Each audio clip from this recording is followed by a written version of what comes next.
On passe au top 17. Est-ce que vous vous rappelez de ce témoignage? Celui d'une femme de 84 ans, violemment agressée lors d'une promenade avec son chien dans un parc.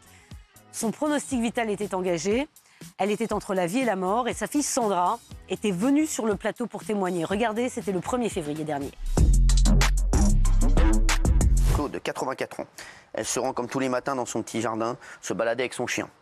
Au moment de rentrer, une jeune femme avec un chien beaucoup plus gros que celui de Claude s'approche d'elle, lui disant qu'elle déteste les vieilles et la propulse en arrière, sa tête tape contre le sol. La jeune femme s'en va, laissant Claude par terre, qui parvient malgré tout à se relever avec l'aide d'un passant. Elle a encore de l'énergie pour rentrer chez elle où habite aussi sa sœur. Une fois chez elle, sa sœur finit par appeler les pompiers, voyant son état se dégrader fortement. Une fois à l'hôpital, elle parvient donc à prononcer quelques mots à sa fille pour lui raconter ce qui s'est passé. La police est prévenue et grâce à une enquête de terrain et des caméras de surveillance, la jeune femme est rapidement retrouvée. Donc la police a fait un travail excellent grâce aux caméras, grâce à la police qui a tout de suite retrouvé cette jeune femme, une femme de 28 ans, qui a un emploi qui n'est pas connu des services de police. Et c'est là que vous allez nous raconter. Donc ma mère, c'est toujours un légume, pronostic vital engagé. Elle est entre la vie et la mort. Oui. Elle est toujours entre la vie et la mort. Au mieux, ce sera dans un lit médicalisé. Au pire, elle va mourir. Enfin, elle est en train de mourir. Donc, je mets les lunettes. Le procureur de la République. Donc, lui, il demande le contrôle judiciaire. On relâche la personne, elle reprend le cours de sa vie, et une fois par semaine, elle va au commissariat, pointer, voilà, bonjour, merci, au revoir. C'est dingue. Donc, le procureur qui nous représente tous, donc lui, il dit, oh, allez, contrôle judiciaire. Donc, après, il sollicite la juge d'instruction. Juge d'instruction, elle voit le dossier. Elle dit quand même, il y a des éléments graves, très graves. Ah. Elle ne se prononce pas. Elle aurait pu dire, moi aussi, contrôle judiciaire. Non. Elle dit, bon, on va quand même demander l'avis d'une tierce personne, le juge des libertés. Et là, la juge des libertés, donc elle prend le dossier, elle dit, bon alors, qu'est-ce que vous proposez? Donc elle voit l'avis du procureur de la République, contrôle judiciaire. Donc elle dit, bon ok, bingo, contrôle judiciaire. On apprend ça, on apprend qu'elle est dehors, depuis hier soir, tranquille, qu'elle est rentrée à son travail, tranquille, pendant que ma mère, là, en train d'agoniser, elle me l'a massacrée. Bien sûr. Le procureur de la ville de République à Nice, mais il me la tue, il me l'achève. Donc, il faut savoir dans ces cas-là que le parquet, donc c'est le procureur, quand il y a une décision comme ça qui est rendue, contrôle judiciaire ou alors détention provisoire, le parquet, il peut faire appel pendant 10 jours. Donc lundi, on est en folie avec mon avocate, on est en folie. Je dis, mais non, c'est pas possible, merde. Ouais, c'est une octogénaire. Ouais, l'autre, elle a rien, elle a pas de casier judiciaire, elle a rien. Et ouais, c'est Madame Personne, et alors, c'est Madame Personne, donc on est Madame Personne, donc on a droit à une justice de seconde zone. Hein, ça aurait été... je sais pas, la maman, la mamie, la petite mamie d'un membre du gouvernement. Là, ça aurait été la justice tapis rouge. Même pas, on se serait posé la question. Ça aurait été la détention provisoire. Voilà. Donc, on est en folie. Mais on est en folie aussi, nous aussi, ce soir. Voilà. Je vous le dis, donc, Sandra. lundi, il ne se passe rien. Pas d'appel du parquet. Mardi, pas d'appel du parquet. Et là, on dit, bon, là, on ne peut pas laisser les choses dans l'état. On commence à alerter la presse. On commence à parler, on commence à faire des articles. Tous les gens là qui sont dans le public, vous êtes comme moi. Nous, on n'est personne. Donc demain, il arrive ça à votre maman, à votre mamie. Ben voilà ce qui vous attend. Parce que nous, qu'est-ce qu'on a droit? On a droit à une justice de seconde zone. Et ça, j'ai dit non, je ne peux pas laisser passer. Alors, ce ne sera pas l'affaire de plus. Non. Hein, mais c'est l'affaire de trop. Et je suis venue témoigner ce soir auprès de vous. Et je vous remercie vraiment. Non, mais c'est moi qui vous remercie. Pour Sandra. elle, merci Sandra, vous êtes de me donner au moins la parole aux victimes. C'est très important votre témoignage, Sandra. Merci. Moi, je suis à fond avec vous. Éric Dupond-Moretti, il doit bouger. Je suis désolé, Éric Dupond-Moretti, il doit bouger sur cette affaire. J'espère qu'il nous regarde ce soir. Et il doit bouger sur cette affaire et montrer la fermeté et qu'il y a une certaine fermeté avec la justice et qu'on ne peut pas laisser passer ça. Cette personne, elle ne peut pas être dehors. Je suis désolé. C'est inadmissible. Et je vais vous dire, cette personne dehors, c'est un danger. Voilà, elle, typiquement, c'est un danger. Typiquement, elle, c'est un danger. Et si elle a fait ça à la maman de Sandra, elle le refera, hein, je vous le dis. S'en prend une dame de Surtout qu'elle n'a rien pris, Gratuitement, je vous le dis, elle va le reprendre. Et je rajoute une dernière chose, et je le demande à la justice. Faites quelque chose, parce que des exemples comme ça, c'est le plus mauvais exemple qu'il puisse avoir. Vous croyez qu'il va se passer quoi? Je le dis à Maître Dupont, au ministre, Monsieur Dupond-Moretti, il faut bouger vite, parce que de plus en plus, il y a des gens qui vont voir ça. Vous savez ce qu'ils vont faire? Ils vont se faire justice eux-mêmes. Bah oui, hein. Ils vont dire, moi, j'ai vu ce qui se passe avec la justice. Bah, vous savez quoi? Je vais me faire justice moi-même. Et il va y avoir des escalades énormes. Donc, où la justice tape un grand coup, et ça se sert de cette affaire, peut-être, de Claude, pour taper un grand coup, et pour revoir, peut-être, en appel, ce qui va se passer, voilà, et que ça bouge. Parce que sinon, je vous le dis, hein, les gens, à force de voir ce qu'ils voient à la télévision, dans les journaux, sur les réseaux, ils vont dire, vous savez quoi? Nous, on ne croit plus en la justice, donc on va y aller. Je vous le dis, ça va mal se terminer. Et ça va mal se terminer, ça va être règlement de compte sur règlement de compte. Allez, on enchaîne avec le top 16. Ça remonte au 6 mars dernier. Cyril disait avoir des dossiers sur tous les chroniqueurs et connaître tous leurs futurs projets. Vous allez voir, c'est assez bluffant. On sentait d'ailleurs que les chroniqueurs n'étaient pas très à l'aise. Regardez.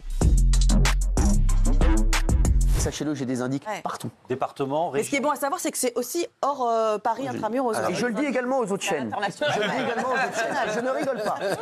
Même pour Gulli. Mais pour Gulli, bien sûr que j'ai des indices. M6 aussi M6, oui, bien sûr que oui. Ah oui, c'est normal. Gulli, c'est Oui qui balance. C'est vrai, il a raison, c'est oui. Non, mais c'est vrai. Vous avez d'autres dossiers sur nous? Quoi? Vous avez d'autres dossiers sur des gens? J'ai des dossiers sur tout le monde. Je connais la vie de tout le monde. J'ai des très gros dossiers sur tout le monde, sachez. On en avoir quelques-uns? Vraiment, oui. Ouais. Sachez que je sais exactement tous vos projets. Et quoi et tout ça? Le plus gros, c'est chez qui, le plus gros Gilles, dossier je rigole pas. Ok. Mais je le dirai pas parce qu'il sait que... Je ne vais même pas dire à lui. Ah bon? Il est au courant de son projet? Il a pas l'air. Ne t'inquiétez pas, il est au courant de sa vie. Ok. Il le sait et il sait que je sais. Ok. Sache que je sais tout. Non, mais je dis rien dans ces cas-là. Moi. Il est mutique, il Je est sais tout. Ouais, il est... Gilles, je sais tout, mais t'as vu, je t'en ai jamais parlé. Ah ben non. Et, tu vois, j'en parle à jamais à personne, t'as vu. Je reste muet. Ouais. Totalement muet, stupéfait. Ouais. Alors que je sais tout. Ok. Gilles. On a peut-être des dossiers sur vous aussi, en même temps. Bah, moi, alors, je vais vous dire, moi, l'avantage que j'ai, c'est qu'il n'y a aucun dossier sur moi. Ah bon? Bah, regardez, complément d'enquête, Bah il y a oui, 2 ans à trouver, ils ont trouvé. Il y a aucun... Faut pas appeler les bonnes personnes. Ah oui? Qui vous appelle, appelez-le. Appelez-le. Non, moi, je suis une tombe. Non, mais pas besoin d'être une tombe, dites tout ce que vous savez. Ah non, monsieur. Ah non, l'amitié, c'est plus Non, important. mais on n'est pas amis. Vous n'avez quand même pas des dossiers sur Daniel? Bien sûr que j'ai des dossiers sur Daniel. Daniel? Un truc compromettant qui pourrait faire trembler le Des paf? projets? Une sextape? Je connais les bails. Je connais des bails. Je sais des bails sur Daniel. Un truc qui Pourtant, pourrait elle est faire trembler transparente, la Daniel, elle le dit. Elle veut acheter un loft, elle Sur aussi, tout le non? monde, les gars. Voilà. je vous le dis. J'ai racheté le. Tout le monde. Mais je ne dis jamais rien. Soyez tranquille, je suis une tombe. Ouais, c'est vrai. Voilà. Et Jean-Michel, la prochaine fois, n'hésite pas à me parler de tes projets. Hein, voilà. Ah oui. Mais donc, c'est un projet que tu vas continuer ou pas? Non, bah celui-ci, non. Non, mais un autre part. mais- Parce que Jean-Michel Maire qui va ouvrir un lieu de fête, ça va être sympa. Ah, ça va. Bah oui, y aura du je monde, me hein. voyais bien là-dedans. Non, merci, non. Non, mais moi, je me voyais ah oui, bien d'accord, moi, non, dans moi, si, non. l'organisation. J'aime bien le côté social, relations humaines et Ah tout, oui. ça m'intéresse. Vous auriez pu mettre des billes? Des billes, non, des billes. Côté social, relation. Non, mais Jean-Michel, je sais très bien à quoi était destiné ce lieu. On me l'a dit. Oui, c'est un lieu de fête. Oui, de fête, oui, Pour de fêter fête. des oui, de communions. fête. Non, pas que. Non, que, ça ah, peut pas être que, un enterrement. Pas que, non. Ça pourrait être un Vous enterrement n'avez pas oublié un mot? un enterrement de vie de garçon, Ouais, bah, ouais. sur un Vous pensez que c'est ça qui anniversaire. a bloqué? Oui. La thématique? Oui, la thématique est un peu bloquée. Vous êtes pas mal. Vous êtes pas malin aussi. Quoi, il y avait des voisins? Ouais, il a Ah dit. oui, non, Pourquoi t'as dit la vérité? le voisinage, Pourquoi t'as pas dit? Il est pas malin. Un Airbnb. Il est pas malin. Ah, vous êtes Fallait pas malin. dire. Bah, Non, mais c'est aussi pour la musique, tout ça, le bruit. oui, la Bah, musique, bien et tout. sûr. Mais il n'y a pas de voisins proches, il n'y a pas Ouais, mais même. d'habitation. Mais même. Non, mais même. Même. Mais c'est raté. Voilà. Vous aviez fait combien ça vous rapportait ça par mois? Non. J'avais seulement vu, regarder si ça pouvait, je pouvais l'amortir. Après, je faisais pas les plans. Là. Vous faisiez combien de soirées par semaine? Non, par semaine, non. Une par semaine, une par semaine, c'est déjà pas mal. Ah ouais, une par semaine. Avec un bénéfice de 1 000 € par soirée. Ça fait 4 000 €, donc 3 500 le loyer. On s'en sort Oh, bah, déjà, non, mais pas vous, d'argent. je vous dis, vous perdez de l'argent là. Oui, si il y a vous du pouvez. personnel. Tu te rends Ah non, compte? bah, là, ça. Mettez la main à la pâte. Hein. Bah oui. Non, mais là, ça va pas du tout. Quelqu'un Non, mais les gars, là, vous êtes droit dans le mur. Il faut les boissons. Oui, mais ça faisait Là, un lieu c'était de plus vie de 1 000 aussi, €. parce que Alors, j'organisais des j'espère. soirées, mais quand il n'y avait pas de soirée, on pouvait habiter dedans. Ah, Donc ça faisait un truc. Un bail mixte. Bah oui, Voilà, mais- C'était un pari mixte. compliqué. C'était pas mal. Ouais, c'était un truc mixte. Donc c'était pas. Ouais, comment Tu faisais quoi? Art contemporain? Non, là, ça. Non, tu faisais quoi? Tu faisais des expos non, mais franchement. non, la semaine, on vivait dans un loft qui était sympathique, qui est plus grand que là où on habite aujourd'hui. Ah ouais. D'accord, et faire un lieu de fête, de soirée. Et le louer, ou nous dedans, ou alors le prêter. C'est bien que t'aies pas déménage. réussi parce que dans les chiffres ça va pas du tout. C'est bien que t'aies pas réussi. 150 mètres carrés, t'espérais 1000 euros. Il faut beaucoup plus. De bénéfices. T'aurais mis de quoi? Mais résultats. t'aurais mis combien de personnes dedans? 10 De personnes résultats. seraient venues? 10, 15 personnes seraient venues? Mais non, c'est Beaucoup plus. Plus que ça, oui. Voilà, donc 50 personnes à peu près. Dans le sens À 80 euros l'entrée. Voire 60 euros l'entrée. Oui, Et dedans, les gens boivent du champagne. Voilà. Mais disons que c'est pas 1000 euros. Il a l'air de bien Il connaître. serait trop serré. Il connaît bien les prix. Vous avez vu comment il est devenu? Vous avez vu comment il est devenu celui-là? Alors, C'est un DAF. dans la boisson, mais moi je suis dans la boisson. Donc ça peut pas être 1000 euros.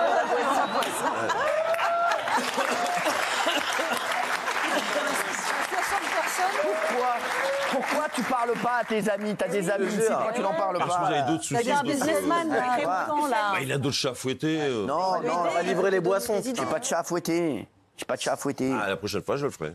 Moi, hein? Qu'est-ce que vous allez Toi, faire? fais pas le malin, on t'a vu l'autre jour, non, qui veut être mon associé, là, pour les chiffres, t'étais moins bon. hein. Oui, mais c'est pour ça que je fais rien. Je suis pas comme toi, au moment où on me dit pas non. Les chéris, je vais vous demander un truc.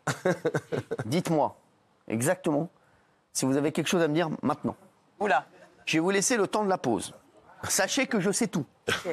J'ai d'autres dossiers sur des personnes ici autour de la table. Ou vous le dites maintenant, ou bien je serai obligé de le dire. Il y aura des sanctions. Il y aura des sanctions. Oui, il y aura des sanctions.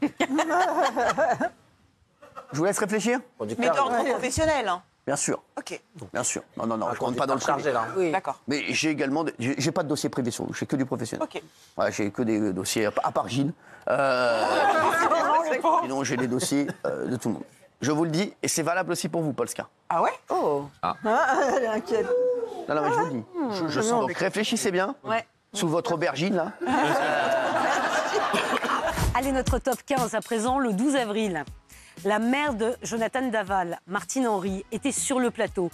Elle s'exprimait après le nouveau procès de son fils, jugé pour dénonciation calomnieuse, après avoir accusé son beau-frère du meurtre d'Alexia. Regardez.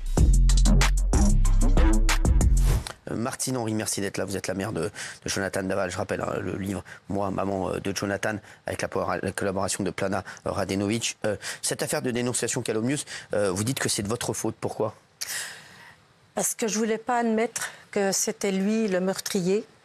Donc à chaque fois qu'il m'en parlait, je dis non, c'est pas possible, ça peut pas être toi. C'était dans mes enfants, c'est le plus calme. Donc il a inventé.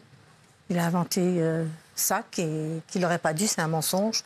Mais c'était pour me faire plaisir quelque part à moi, parce que quand il m'a dit ça, j'ai dit tu vois, j'avais raison, c'est pas toi, c'est de ma faute. Martine, vous ressentez quoi quand vous voyez les images de la famille d'Alexia désespérés? Ils sont, voilà, on les sent détruits. Qu'est-ce que vous ressentez? Je les comprends, ils ont perdu leur fille dans de terribles... Oui, bien sûr. Oui. Donc je les comprends.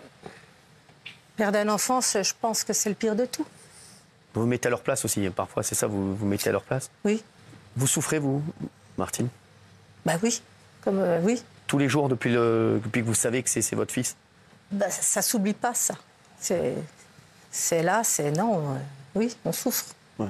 Et vous avez vu votre fils, dernièrement? Le week-end dernier. Le week-end dernier?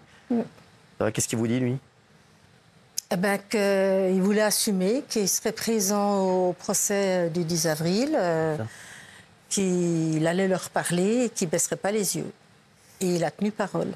Et vous, c'est quoi les mots que vous trouvez quand vous allez voir votre fils? Lui dites quoi? Bah, on parle de tout, de ce qui se passe dehors, les personnes qu'on a vues, comment on va dans la famille. Vous essayez de parler d'autre chose, quoi. Voilà, de tout et de rien. Voilà. Oui, dis-toi, oui. Vous avez dit qu'il était devenu ami avec Guy Georges. Oui, c'est dans mon livre. Je sais, il y a beaucoup de gens qui, Ça a choqué. Voilà, qui ont été choqués. C'est un être humain, pour moi, c'est un être humain comme un autre. Hein. Ah ben, oui, mais en prison. Vous voulez qu'il parle à qui? Il parle à d'autres personnes aussi. Sinon, il parle aux quatre murs de sa cellule. Ce que vivent les parents d'Alexia, c'est le pire. C'est horrible et c'est bien pire que ce que vit Martine. Mais Moi, Martine, j'aimerais pas, par ce que vit Martine, Ah oui. ce que vit Martine, c'est compliqué. C'est voilà, être la maman Mais d'un c'est meurtrier. différent. Oui.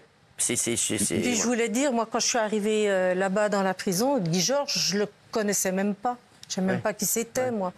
Donc, du moment qu'il nous dit bonjour, qu'il cause à mon fils, pour moi, c'est un être humain comme un autre. Et moi, j'aurais pas été content de voir la mère du meurtrier de ma fille sur les plateaux de télé. J'aurais pas été content de la voir faire un livre. J'aurais pas été content de raconter que je l'ai vu ce week-end et ça va très bien et on a parlé de Patrick et de Josiane. J'aurais pas été content. Mais il faut le lire. Moi aussi, lisez le livre, lisez le témoignage. Je respecte votre démarche. Si ça oui. vous fait du bien, je respecte. Mais moi, je trouve ça extrêmement choquant. Si vous permettez. Moi, ici, on est. C'est pas grave, c'est ce que vous pensez. Je ressens le livre, venir dire j'ai fait ci, j'ai fait ça. Ça me gêne, moi. Si vous permettez, il y a 2 coups de fil qui ont été terribles. Il y a le premier coup de fil qui est de dire on a retrouvé votre fille, elle est morte. Ça, c'est les parents d'Alexia. Et le deuxième coup de fil qui est terrible, votre fils est en garde à vue, votre fils est un meurtrier. Et si vous avez des enfants, et les gens qui ont des enfants, quand ce coup de fil arrive, c'est cataclysmique. C'est-à-dire que vous n'avez rien demandé à personne, vous êtes honnête, vous vivez votre vie honnêtement, vous avez des espoirs dans votre enfant, et là, on vous dit du jour au lendemain, vous êtes le parent d'un meurtrier. Vous vous rendez compte ce qui vous tombe sur la tête. Et ce témoignage, c'est simplement de dire, voilà moi comment je vis, et comment j'ai vécu, et comment je suis rentré dans un monde que je ne connaissais pas. Je pense que Martine se serait bien abstenue, y compris de venir chez vous, même si c'est très sympathique de venir vous voir, en tant que mère de meurtrier. Moi, je vous le dis, les yeux dans les yeux, ce qui m'a choqué, c'est l'allusion à Guy Georges. Guy Georges, c'est quand même le tueur de l'Est parisien, 7 meurtres. Et je trouve que, je comprends en tant que maman, hein, mais quand vous expliquez, il faut bien qu'ils boivent un café ensemble, du moment qu'ils sont bien ensemble, que tout se passe bien, c'est tout ce que je demande. Moi, Guy Georges qui boit un café tranquillement en prison, même s'il ne fait pas de demande de libération, moi, ça m'a choqué. Oui, mais vous savez, moi, je parle comme je le ressens. Oui. Je ne vais pas vous raconter un mensonge pour faire plaisir. Je suis naturelle, donc... Ça blesse, oui, ça choque, mais c'est mon ressenti à moi. J'entends effectivement et je comprends l'émoi de mes camarades parce que je ne suis pas loin de le partager. Ce qui est intéressant, c'est que tout à coup, vient faire l'irruption de quelque chose qu'on veut mettre à distance. C'est qu'est-ce qui se passe une fois qu'on a dit à quelqu'un qu'il était condamné à 15, 20, 30 ou à perpétuité. Et on ne veut pas voir la réalité de ce qui se passe réellement. La réalité, c'est que, oui, des meurtriers qui prennent perpète ou qui prennent 30 ans incompressibles, ils se retrouvent ensemble. Et qu'est-ce qu'on fait ? Est-ce que finalement, on accepte d'imaginer qu'ils ont une vie après ? Martine, c'est quoi votre vie aujourd'hui alors ? Comment vous arrivez à avancer ou comment Mes enfants, mes petits-enfants, les enfants que je garde. Vous en parlez entre vous encore ? Pousse. Vous en parlez encore entre vous de cette affaire ou pas du tout ? Vous essayez d'en parler de moins en moins ? Si, on en parle encore en famille. Ah oui. Oui. Surtout quand ça repasse comme ça. Mais vous essayez d'éviter ou ça fait partie ? Non, si on en parle, on n'évite rien. Chacun est libre de dire ce qu'il a à dire. Je suis assez ouverte d'esprit, donc... Il y a déjà des gens dans la rue ou, je sais pas, dans votre ville qui vous ont dit oui, vous êtes la mère d'un meurtrier, c'est inadmissible, qui sont... Non, jamais personne, à part monsieur. D'accord, à part... Mais sinon, non. Jamais personne. Aussi bien dans la ville que dans notre petite campagne, non.